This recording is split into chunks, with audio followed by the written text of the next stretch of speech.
Dr. J, Air Jordan, what Barry? What's your nickname now? They call me Bones on the team, so I just stick with that. Ball Barry, down the middle, Barry, all the way, Barry, slammed up, Barry. Brent Barry, left to right, good hoop. Oh, what about Barry, a very flamboyant rookie out of Oregon State. When your dad is one of the greatest basketball players of all time, there's a certain expectation that you're going to have some success of your own in the sport. And that rings true for the topic of today's video, as well as his brothers John and Drew. But when your dad shoots his free throws granny style, people aren't exactly expecting you to break ankles and take off from the free throw line. But that's exactly what a young Brent Barry did. He still had some of the more traditional playstyle in his game, with some of the best off-ball movement in the league, and was one of its most dangerous deep ball shooters, especially from the corner during his later years in San Antonio. Brent Barry came into the league in the mid-90s as a lanky wing player with a guard skill set. He could slither through the defense and put the ball in the bucket, but was probably at his best running the point with his height advantage and flair on the court, making flashy passes and acrobatic layups look routine, as throughout his early years with LA and Chicago, he was always a threat for a head-shaking highlight. Then his prime in Seattle saw him showcase just how efficient of a player he could be, but a late career move to San Antonio gave Bones the team success that he was missing, as his veteran leadership and spot-up shooting fit the Spurs system perfectly and helped them win 2 titles in 4 years. And although his numbers were never star level, and he didn't have the same on-court impact as his dad, Brent Barry was still effective, and at the very least, he has one of the most slept-on highlight tapes of all time. Let's jog your memory. Brent Barry comes from basketball royalty, as not only is his father Rick a Hall of Famer and a member of the NBA's 50th and 75th anniversary teams, but his grandfather Bruce Hale played professionally in the late 40s and early 50s. Brent was born in Hampstead, New York, due to his dad playing for the New York Nets at that time. But he would relocate to California as a toddler when Rick Barry joined the Golden State Warriors. And by the time he was in high school, Barry was a tall, skinny kid suiting up for the De La Salle Spartans in Concord, California. And while Barry was a good player, he wasn't drawing a lot of recruiting attention, as he would even say that the local schools like Cal and Stanford didn't give him too much of a look. But going into his senior year, an Oregon State coach noticed Barry at a summer camp. And while he would say that Barry wasn't a perfect player, he had too much upside to ignore. And when he found out the family that Barry was a part of, he knew the Beavers had to take a chance, as Barry would commit to play for Coach Jim Anderson at Oregon State. But although Oregon State played in the well-known Pac-10, there's not a lot of footage of Barry's years there, due to the team being pretty weak, as they had just lost Gary Payton to the NBA right before Barry's arrival. So I'll summarize his college years. The first thing Barry got when he arrived on campus was a nickname, as when he got there, he was 6'3", but just 160 pounds. So naturally, his teammates called him Bones. But Barry still had a lot of growing to do, both physically and with his game, so he would redshirt his 91 freshman season. Barry made his debut in the 92 season and would appear in all 31 games for the team, while even starting 13 of them. Yet the Beavers would go just 15-16 and wouldn't receive a tournament bid. The team didn't perform much better during his 93 sophomore season. However, Barry would appear in 23 of their 27 games, while starting 17 of them, and would see his minutes and numbers increase. Yet the Beavers again finished with a losing record, this time going 13-14, and again missing out on the tournament. Individually, Barry took a huge step forward as a junior in 94. Oregon State had lost their 3 best players to graduation, so someone had to fill the void. And the now upperclassman Barry would be a full-time starter and would go on to lead the team in scoring and steals, as he would finish top 5 in the Pac-10 in steals. However, even though Barry had improved, the Beavers turned in one of the worst seasons in program history, as although the team started at a decent 5-8, they would win just 1 of their final 14, which included an 8-game losing streak to end the season, as their 6-21 record wouldn't get them a postseason appearance.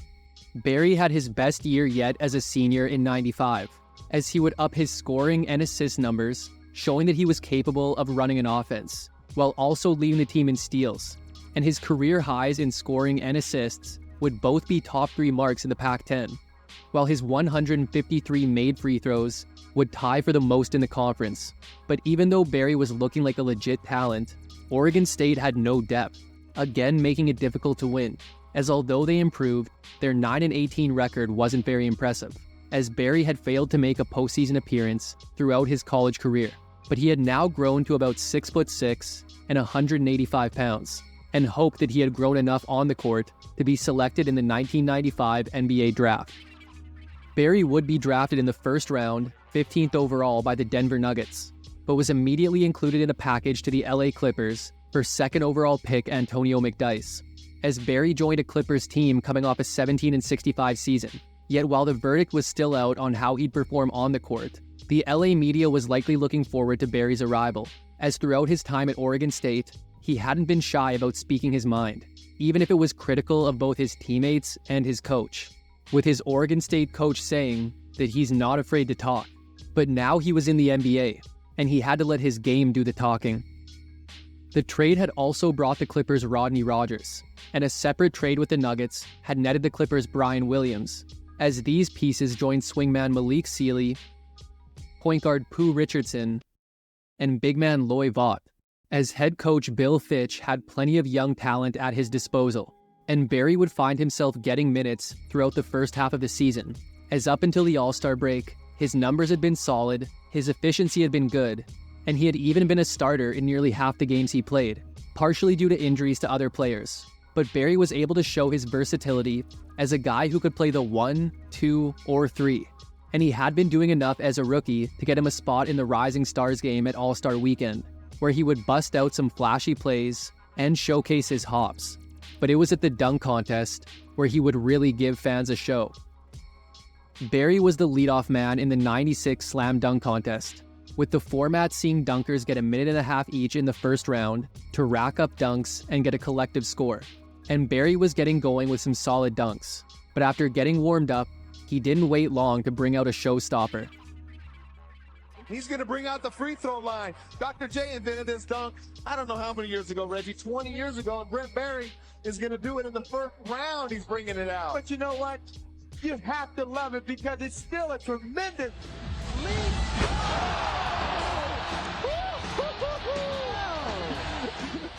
And after getting a 45 with that dunk, he scored high enough to advance to the final round. Then while trying to figure out what he could do that would get him the win, the crowd let him know they wanted to see the free throw line dunk again. So he gave them what they wanted, as he got a 49 this time, and iced it, securing him the slam dunk crown, as the first white player to take home the award. And he made it look so casual, as he never even took off his warm-up jacket. But to be fair, he had a good reason. I gotta stay warm. I don't got much of a body, so I'm trying to stay as warm as possible. So now Barry came out of All-Star Weekend with more fanfare and more people believing that he could be the next star in LA, leading to Fitch giving him a bit more of a role. And although he would up his scoring slightly, his assists and his efficiency dropped, as he wasn't quite on the path to stardom that some might have thought. And the Clippers weren't on the path to contending, as they had been sitting at 16-32 going into the All-Star break, and won just 13 games after that, to finish at 29-53 and miss the playoffs. Yet Barry ended the season with a second-team all-rookie selection, as he had averaged about 10 points, 2 rebounds, and 3 assists per game. It seemed like Barry was set to build off of an above-average rookie campaign going into year 2, but that wouldn't be the case at all, as he saw a decline in his numbers across the board, as Fitch looked like he had already given up on the 25-year-old.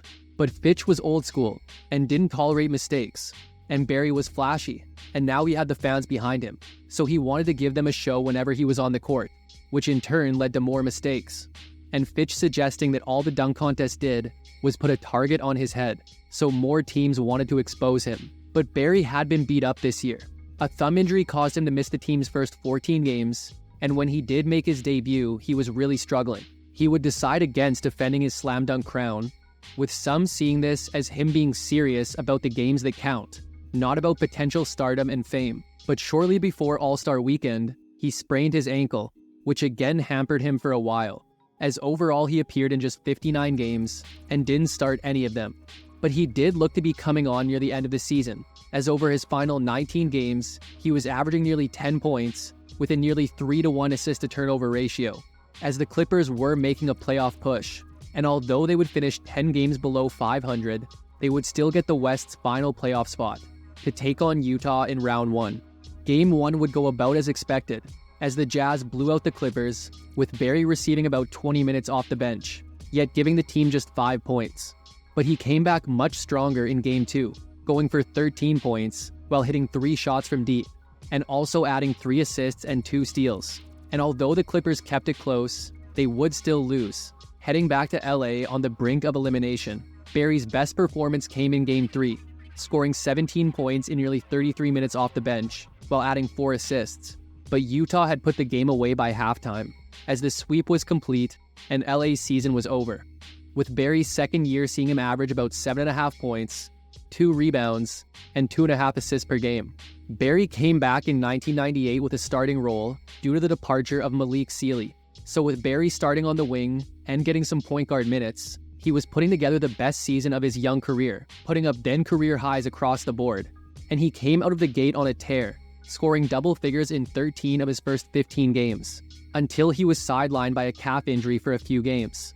He came back and was again finding his stride leading up to the All-Star break, before again being hampered by injuries. Except this time it was his heel, as from late January to mid-February, he appeared in just 4 games. Then he wouldn't play until early March. But when he made his return to the court this time, he wasn't wearing a Clippers uniform. Barry had been sent to the Miami Heat at the deadline, as the Clippers decided to trade him after he had informed the team that he would not be re-signing with them when his contract was up at the end of the year. So he was now joining a Heat team who had made it to the conference finals last year, but his time with the Heat this season was forgettable, appearing in 17 games and getting limited minutes off the bench, while seeing his numbers plummet, as the Heat had an already established rotation.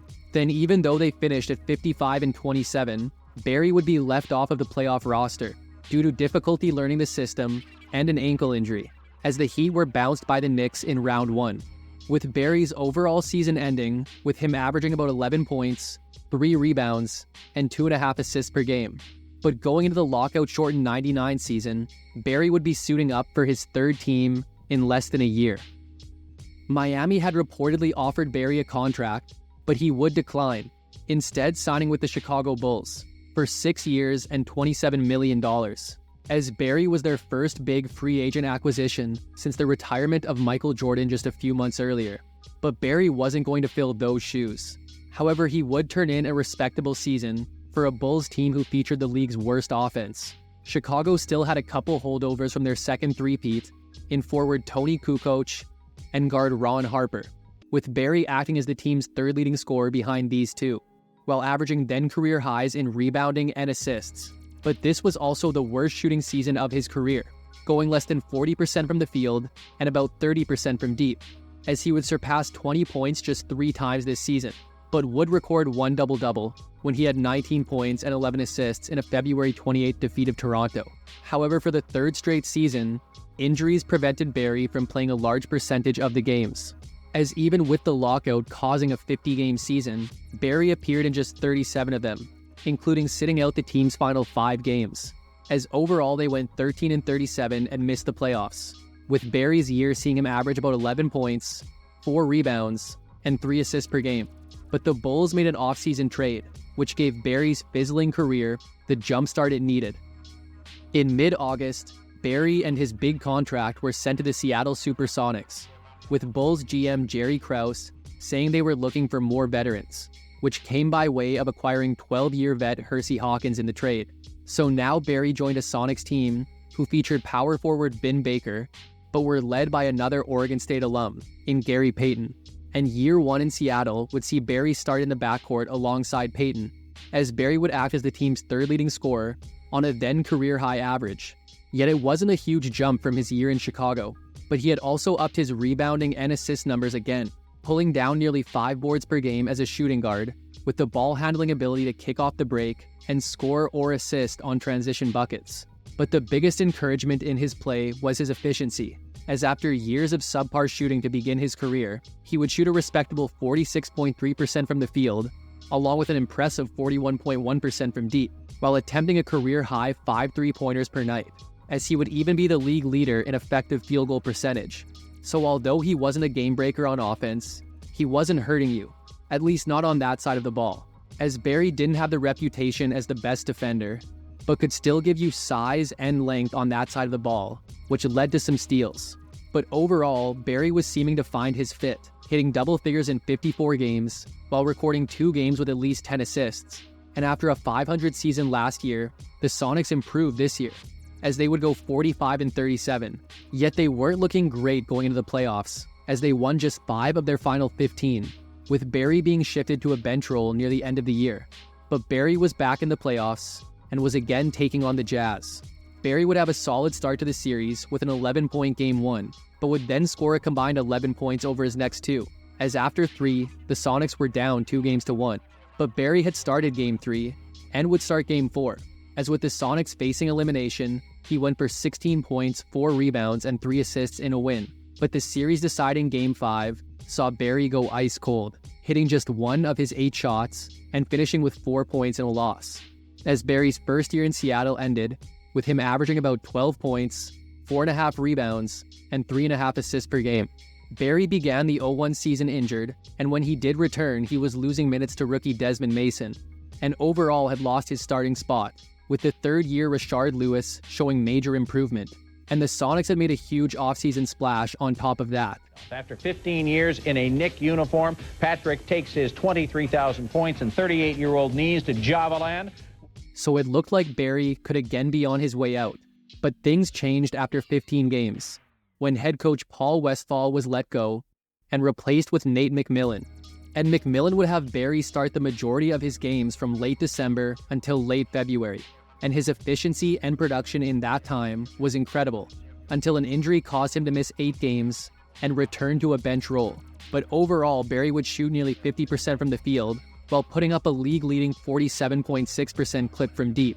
Yet although the Sonics finished at 44-38, they would miss out on the postseason, with Barry's year seeing him average about 9 points, 3 rebounds, and 3.5 assists per game. So although Barry had found a role, he still had his critics, but he came back in 2002 and put together one of the greatest forgotten seasons in history.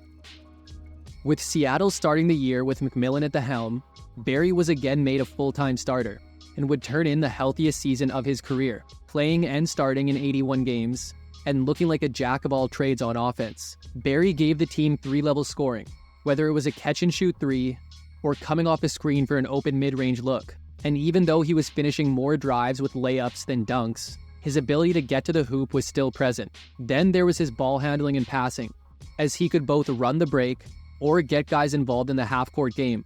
But his point guard abilities would even allow Payton to play off the ball more than usual, giving the Sonics another dimension to their offense. And Barry was doing all of this with great efficiency. He would be third on the team in scoring and rebounding, while finishing second in assists, as he was one of 8 players in the NBA to average at least 14 points, 5 rebounds, and 5 assists, with the other 7 being all-stars.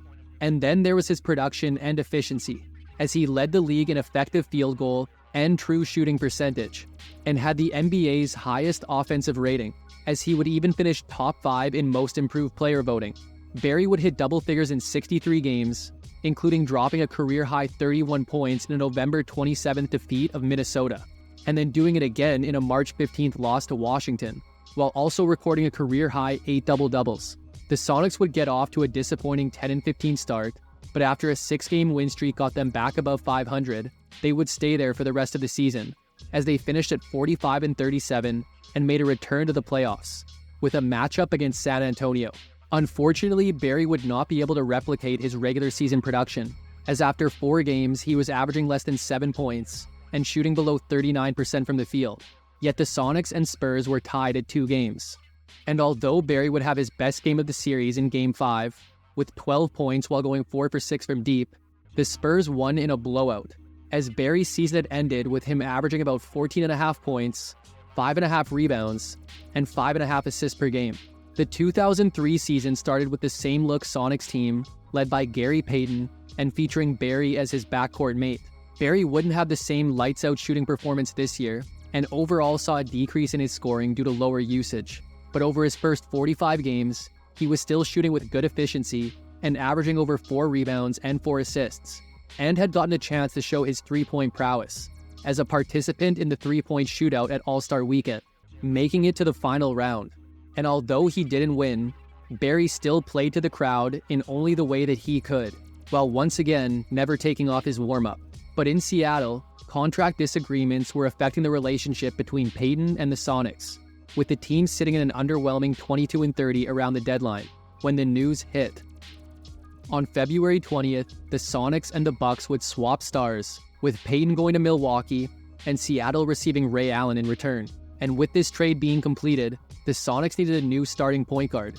So to make sure Allen could play his usual shooting guard position, Barry was shifted to point for the remainder of the season. And in his very first game post-Payton trade, he would dish a career-high 16 assists to go along with 16 points in a blowout win over Milwaukee. And overall, in his final 30 games playing the point, he improved his numbers, specifically averaging nearly 6 assists in that time. Yet the Sonics would go just 40-42 and miss the playoffs, as Barry's year had seen him average about 10.5 points, 4 rebounds, and 5 assists per game.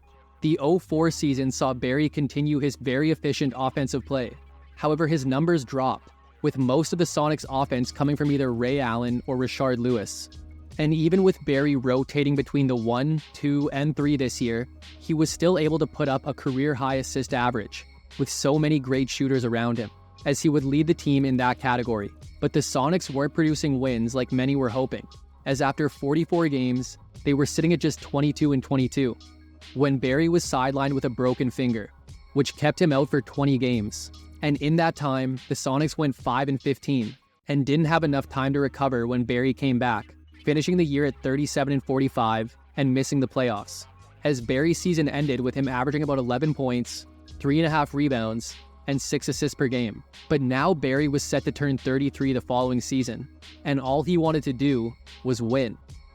A free agent Barry would sign a 4-year deal with San Antonio to join a Spurs team led by their Big Three of Tim Duncan, Tony Parker, and Manu Ginobili, with the Spurs having just won the title in 03.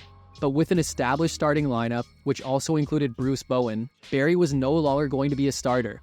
But he was fine with that, as he would be a locker room presence and great rotational piece that gave the Spurs another player who could stretch the floor and help open up the lane, as Barry became known for the corner 3 during his time in San Antonio.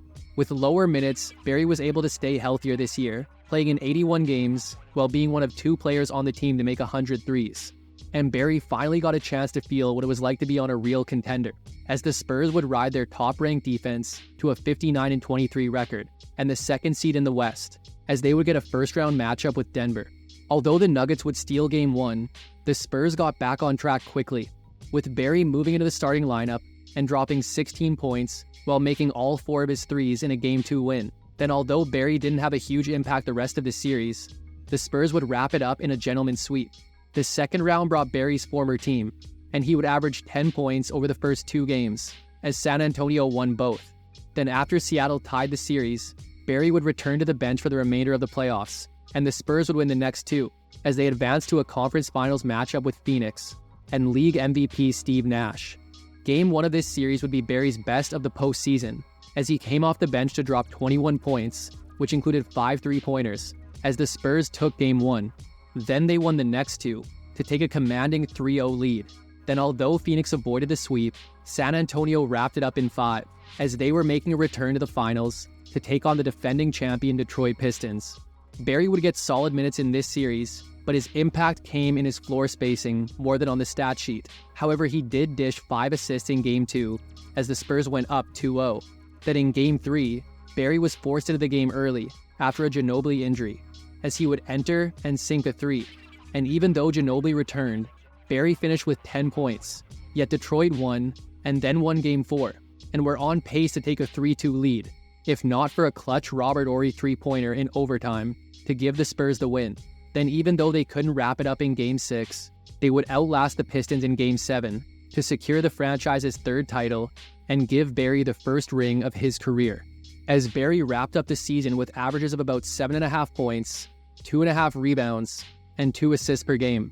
Barry remained in his bench role for the 06 season, but would see even less minutes due to the signing of Michael Finley, as Barry would receive over 4 less minutes per game while seeing a drop in his numbers. However, he would go from shooting about 42% last year to 45% this year. But his free throw shooting was the worst it had ever been, as although his trips to the line were limited, he only made about 66% of his shots.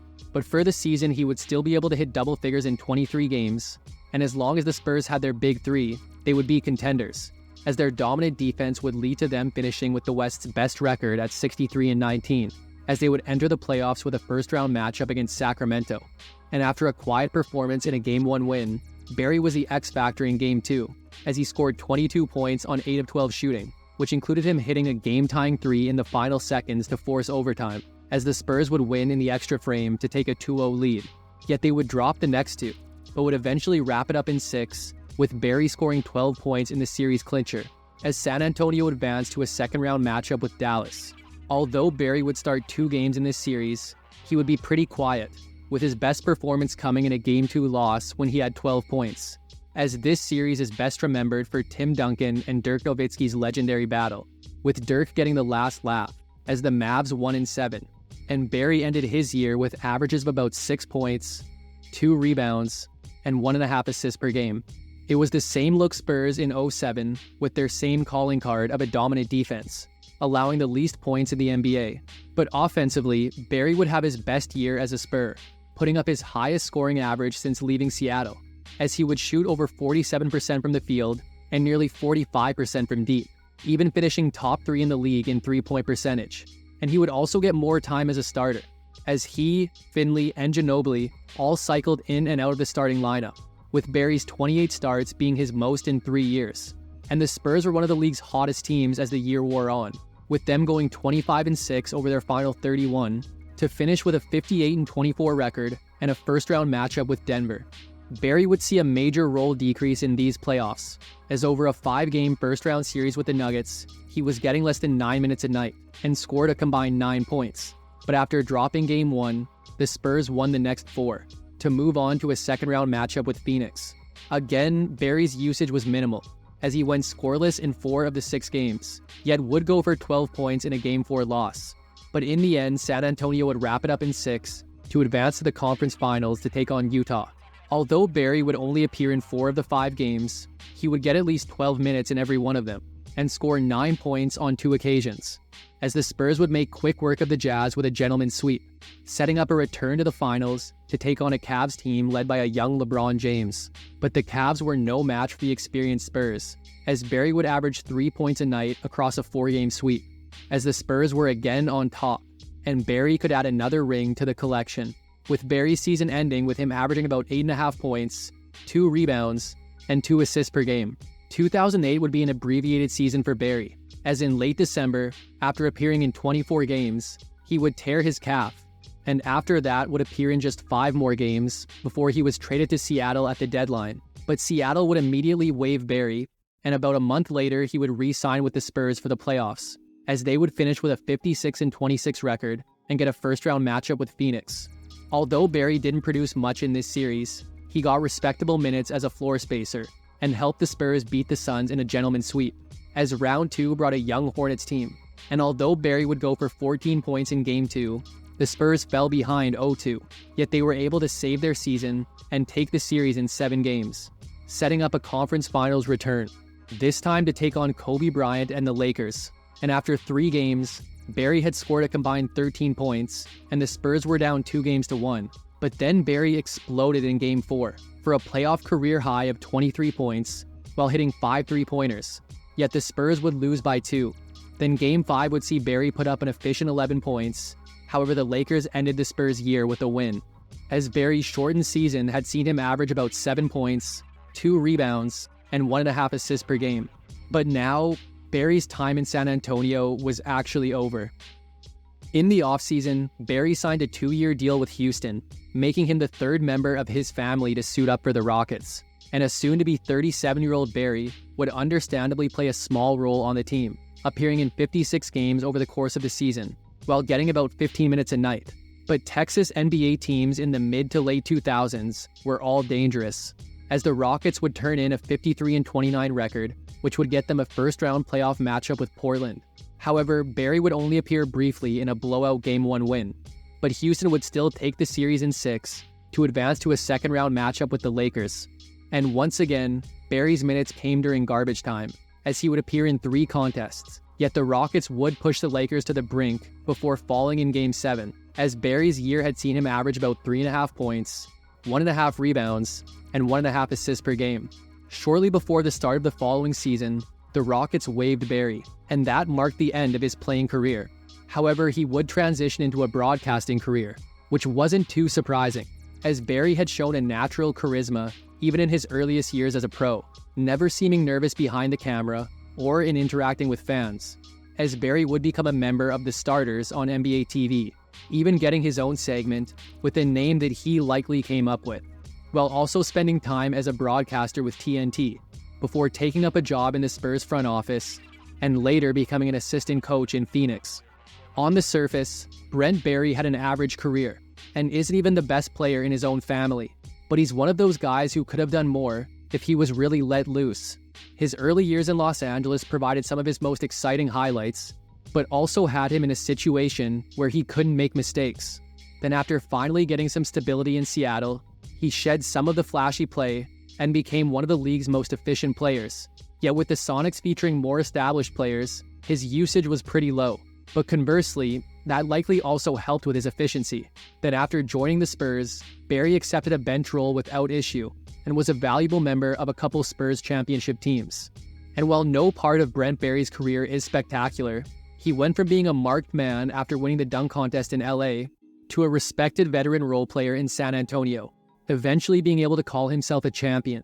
And while his highlight plays are some of the most slept on of all time, his overall body of work is even more overlooked, and that's the real disservice. But that's it for today's episode on Brent Barry. Hope you enjoyed it, and make sure to subscribe for more videos like this one. If you liked it, check out this one on one of his early teammates in LA, or this one on a guy he spent a year with in Chicago.